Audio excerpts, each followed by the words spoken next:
আগামীকাল থেকেই সারা ভারতবর্ষ জুড়ে 9টি নতুন নিয়ম চালু হতে চলেছে। রান্নার গ্যাস সিলিন্ডার থেকে শুরু করে ব্যাংক অ্যাকাউন্ট, আধার কার্ড, প্যান কার্ড থেকে শুরু করে আরও বেশ কয়েকটি নতুন নিয়ম রয়েছে, যা আজকের এই ভিডিওতে আপনাদেরকে এই বিষয়ে একদম বিস্তারিতভাবে জানিয়ে দেব। তো আশা রাখবো ভিডিওটিতে আপনারা প্রত্যেকেই প্রথম থেকেই শেষ পর্যন্ত সঙ্গে থাকবেন।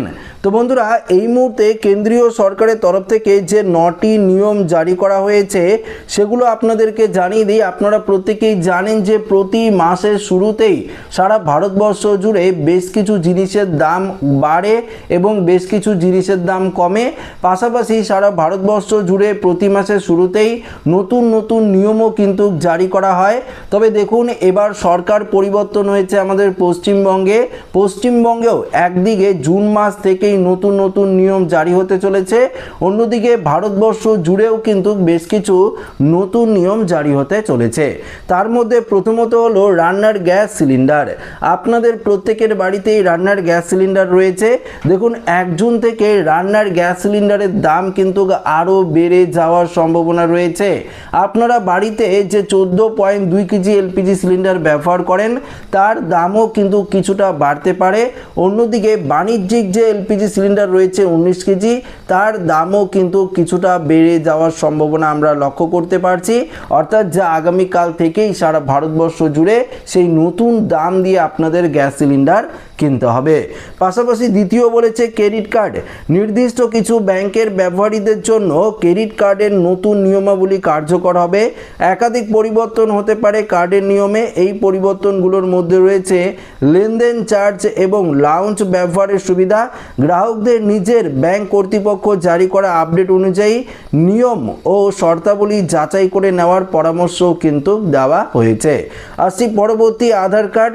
ইউআইডিআই পোর্টাল বন্ধ হয়ে যেতে পারে জুন মাস থেকেই। তার বদলে নতুন আধার অ্যাপে তথ্য আপডেট করতে পারবেন। ইতিমধ্যে এই সংক্রান্ত নির্দেশিকাও কিন্তু জারি করা হয়েছে।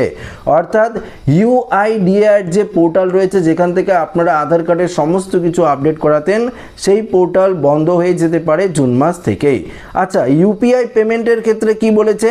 1 জুন থেকে ইউপিআই লেনদেন সংক্রান্ত নিয়মে বড় পরিবর্তন আসতে চলেছে। ইউপিআই ব্যবহার করে আপনি যাকে টাকা পাঠাবেন স্ক্রিনে তার ব্যাংকে দেওয়া নামটি দেখতে পারবেন। মনে করা হচ্ছে ইউপিআই জালিয়াতি রোখার জন্যই এই national payment corporation of India অর্থাৎ এই পদক্ষেপ নিয়েছে। এটি কিউআর কোড স্ক্যান করলে বা মোবাইল নাম্বারে প্রবেশ করলে আসল ব্যক্তির পরিচয় জানা যাবে। তো এটা কিন্তু একটা বড়সড় পদক্ষেপ নিয়েছে ইউপিআই পেমেন্ট, অর্থাৎ এই যে এনপিসিআই এর তরফ থেকে বড়সড় পদক্ষেপ নেওয়া হয়েছে। দেখুন, আপনারা যদি কোনো কিউআর কোড পেমেন্ট করতে যান বা আপনারা যদি মোবাইল নাম্বার দিয়ে ইউপিআই পেমেন্ট করেন, সেটা গুগল পে, ফোনপে যেখান থেকে আপনারা করে থাকেন না কেন, আপনারা কিন্তু যাকে টাকা পাঠাবেন তার ব্যাংকের সমস্ত ডিটেলস অর্থাৎ নাম কি রয়েছে সেই নাম কিন্তু এখানে আপনারা দেখতে পারবেন স্ক্রিনে। আচ্ছা, এটিএম লেনদেনের ক্ষেত্রে কি বলেছে? 1 জুন থেকে অনেক ব্যাংক তাদের এটিএম লেনদেনের নীতিতে পরিবর্তন হতে পারে।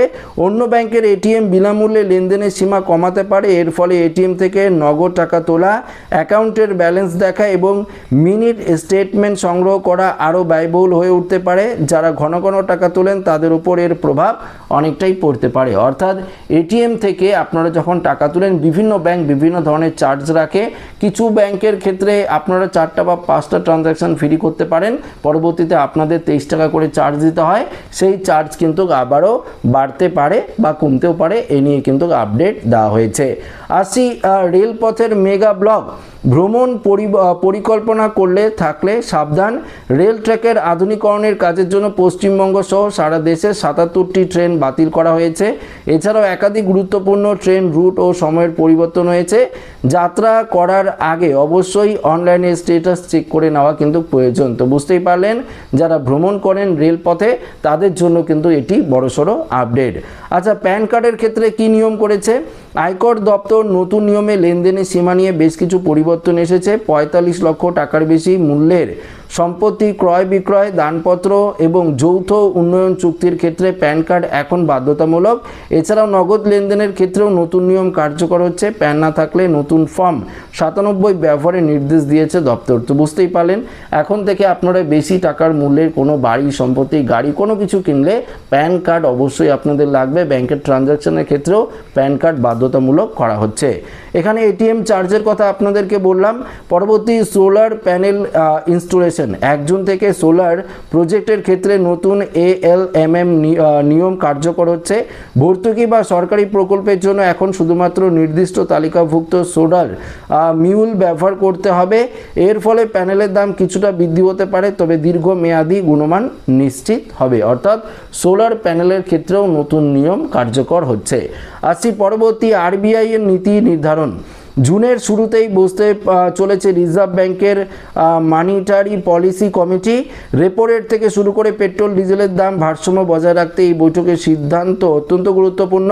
কেন্দ্রীয় ব্যাংকের নতুন নির্দেশিকা সরাসরি মধ্যবিত্তের বাজেটের ওপর প্রভাব ফেলতে পারে। তো বুঝতেই পারলেন, RBI থেকে শুরু করে রান্নার গ্যাস সিলিন্ডার থেকে শুরু করে পেট্রোল ডিজেলের থেকে শুরু করে আরও বেশ কিছু জিনিসের দাম বাড়তে পারে, কমতে পারে এবং নিয়মগুলো তো পরিবর্তন হচ্ছে, যা সরাসরি আপনার, আমার থেকে শুরু করে গরিব, মধ্যবিত্ত সকলের উপর কিন্তু এই প্রভাবগুলো পড়বে। তো বুঝতেই পারলেন, এটিএমের চার্জ বৃদ্ধি, রান্নার গ্যাস সিলিন্ডারের দামের বৃদ্ধি এবং পেট্রোল ডিজেলের দাম তো বেড়েই চলেছে, আপনারা জানছেন।